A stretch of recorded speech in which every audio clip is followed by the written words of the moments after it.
देख रहे हैं दार्शनिक भारत लाइव। इस वक्त के खास खबरों के साथ मैं अमरेश कुमार सिंह। आप देख सकते हैं कि यह बिहार की राजधानी पटना के कोतवाली थाना के नजदीक गोलंबर के पास हम आए हुए हैं। इस जगह पे माननीय प्रधानमंत्री का इस रोड से क्रॉस होकर के भट्टाचार्य रोड जाने का कार्यक्रम है। शाम हो चली है और दर्शक उनके दीदार करने के लिए यहाँ पे इंतजार कर रहे हैं। आप यहाँ पर देख सकते हैं कि कड़ी पुलिस सुरक्षा व्यवस्था के साथ उनके स्वागत में लोग यहाँ पर इंतजार कर रहे हैं। और ऐसे वक्त में हम जानना चाहेंगे यहाँ के लोगों से कि जो प्रधानमंत्री जी का जो आगमन हो रहा है उसके बारे में इनकी सोच क्या है। आप किस लिए आए हुए हैं बाबा, अपना परिचय देते हुए बताइएगा। हम भारतीय जनता पार्टी के कार्यकर्ता हैं। प्रधानमंत्री जी का रोड शो देखने आए हैं। ये बहुत बड़ा महापुरुष व्यक्ति हैं और इस बार निश्चित रूप से 400 पार करेंगे। ये जो जनसैलाब है हम 2 किलोमीटर से देखते हुए आ रहे हैं। अपार जनसैलाब है उनके प्रति। महासंत हैं, तपस्वी हैं, त्यागी हैं, बहुत त्याग किया है देश को आगे बढ़ाने के लिए। उनको कोई है, सब देश के लिए, युवाओं के लिए, नौजवानों के लिए काम कर रहे हैं। 400 के पार क्या है? क्यों आखिर 400 के पार करना चाहते हैं प्रधानमंत्री जी? इसलिए कि अभी बहुत कुछ करना बाकी है। अभी तो कुछ हुआ है, 370 हटा, 35 हटा, अभी बहुत कुछ करना बाकी है इस देश के लिए। इस देश को परम वैभव पहुंचाना है और विश्व के रंगमंच पर इस देश को लाना है। इसलिए 400 पार चाहिए, तब जाकर के इस देश का पूर्ण विकास हो जाएगा। सबका विकास होगा, सबका विकास, सबका साथ। आप बीजेपी के कार्यकर्ता है कि आपको नहीं लगता है कि अपने देश में महंगाई बढ़ी है? महंगाई नहीं बढ़ी है, महंगाई इससे भी आगे बढ़ी थी। तनख्वाह भी लोगों को बढ़ा है और आप एक भी मजदूर जाकर खोज लीजिए, कहीं मजदूर नहीं मिलेगा। इसलिए कि सबको काम मिला है, सबको हाथ के काम मिला है, सब खेत को पानी मिल रहा है। अब इस राज ये राम राज है और अच्छा राम राज आने वाला है। हम राम राज में प्रवेश कर रहे हैं। इसलिए वैसे प्रधानमंत्री वो आदरणीय है, पूजनीय है और वंदनीय है। वो महान तपस्या हिमालय में तपस्या किए थे। भारत माता ने उनको कहा कि जाओ, तुमको जो है सो इस देश की जरूरत है और इस देश की जरूरत है, इस देश के लोगों को काम करो और भारत माता को पूरा जो है सो परम वैभव पहुंचाओ। जी जी महाराज जी, हम आपसे जानना चाहेंगे कि क्या यह 2024 का जो लोकसभा चुनाव है, क्या राम रावण के युद्ध की तरह देखा जाए? देखिए, रामराज तो आ ही गया है क्योंकि रामलला का मंदिर बना और ये विजन था प्रधानमंत्री नरेंद्र भाई मोदी का और उन्होंने कर दिखाया। आगे भी बहुत कुछ करना है। पूरी दुनिया में वो काम कर रहे हैं और पूरे भारत को रोशन करने में लगे हैं। उनका मैं नाम रख दिया हूं पुरुषोत्तम। पुरुषोत्तम उसे कहा है जो पुरुषों में उत्तम हो, महान हो। वो महान नरेंद्र मोदी काम कर रहे हैं। कर्म प्रधान विश्व विराथा। अच्छा कर्म करने पर इसका नाम वही विशेषता है। तो देश का ये पहला प्रधानमंत्री इतना है जो कड़ी मेहनत कर रहे हैं, कड़ी मेहनत लगन से लगे हुए हैं। और पटना साहिब से रविशंकर प्रसाद सांसद है, उनके लिए भी आ रहे हैं। पाटलिपुत्रा से रामकृपाल यादव है सांसद अभी वर्तमान में और प्रतिदिन गांधी मैदान में मिलते हैं। वो जमीन से जुड़े हुए नेता है।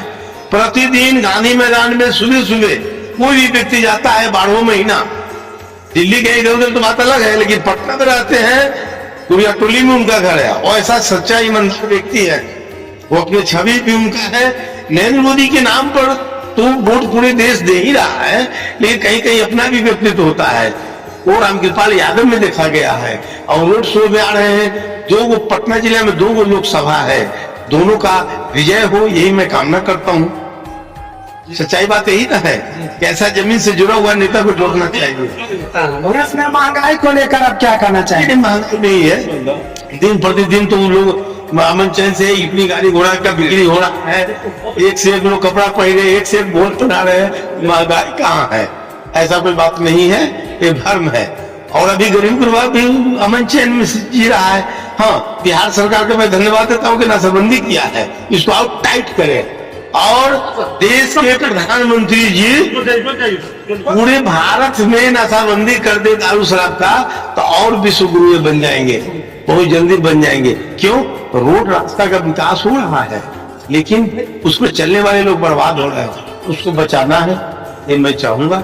और मैं प्रधानमंत्री नरेंद्र भाई मोदी को धन्यवाद देता हूँ कि पटना की धरती पर वो आ रहे हैं और पहली बार रोड शो करने के लिए आ रहे हैं।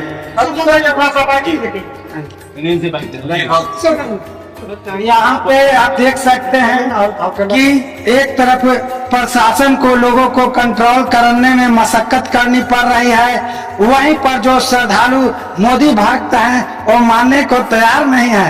आप क्या कहना चाहेंगे प्रधानमंत्री जी के आगमन को लेकर? तो विश्व गुरु बन गए हैं तो फिर उनका बातें अलग है। विश्व में ना लोकप्रिय है जी इंडिया के लोकप्रिय तो नहीं है। चिल्लाने वाला चिल्ला रहा, हाथी चले बाजार घूमता लेके आ जाओ। और तरह हम भगवान का अंश है, भगवान के देवता है। वो जितना किया है उतना आज तक कोई नहीं किया। उनका तो हम कहते हैं जो साल भर में जो किए होंगे वो 9.5 वर्ष में वो भी नहीं किए हैं जितना साल भर में किए हैं। 10 वर्ष इनका हो गया ना जी, रिकॉर्ड तोड़ के काम किए हैं साल भर के अंदर। और सबसे मोस्ट जो अभी जो बजट जो आपको ये ठीक किए हैं, जो काम किए हैं वो तो रिकॉर्ड तोड़ के काम करते हैं। अरे जनसंख्या कानून हमारा कहने से थोड़े लाख सामने क्या कहना चाहेंगे भैया? को जब तक जनसंख्या कानून नहीं चालू होगा तो राम भी नहीं बचा पाएगा, राम भी नहीं बचा पाएगा। बाढ़ के तरह भाग रहा। आप इक्वेशन कीजिएगा सर की इक्वेशन कीजिएगा। इस एआई के जमाने में आप जनसंख्या कानून अगर रोध नहीं कीजिएगा तो नौकरी कहां से मिलेगा? नौकरी कहां से मिलेगा? आप अपना बच्चा 1-2 को बच्चा पैदा कीजिए, उसको इंटेलिजेंट बनाइए, पढ़ाइए लिखाइए, अच्छा टैलेंट बनाइए, वो आपको घर में पैसा लाएगा। लेकिन 6-7 को बच्चा, जितना हाथ उतना काम कभी नहीं हो सकता है।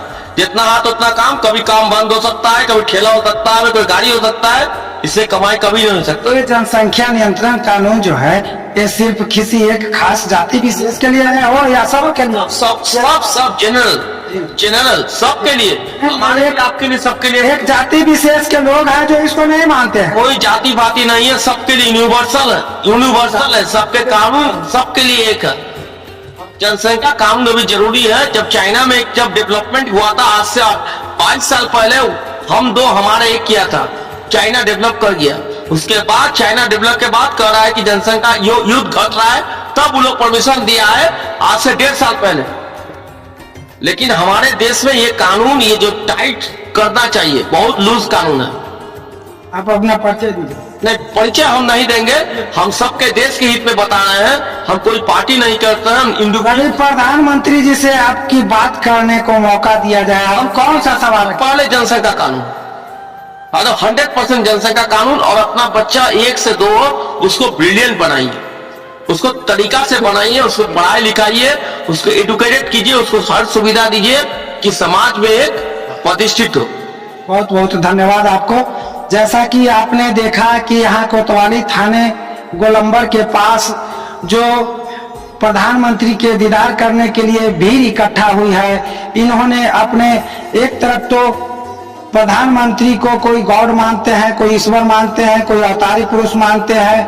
अब यह जो बातें हैं यह कहीं ना कहीं जरूर सोचने पर लोगों को मजबूर करता है कि जो हमारे देश में जनसंख्या कानून प्रधानमंत्री के द्वारा लाने का प्रयास किया जा रहा है, उसको बहुत सारे लोग विरोध भी कर रहे हैं। लेकिन जब तक यह जनसंख्या कंट्रोल नहीं होगा, इस पर विचार नहीं करेंगे, तो यह जो विकराल जनसंख्या जैसा कि चीन में हो गया था, वही दशा हमारे देश हिंदुस्तान में होने जा रहा है।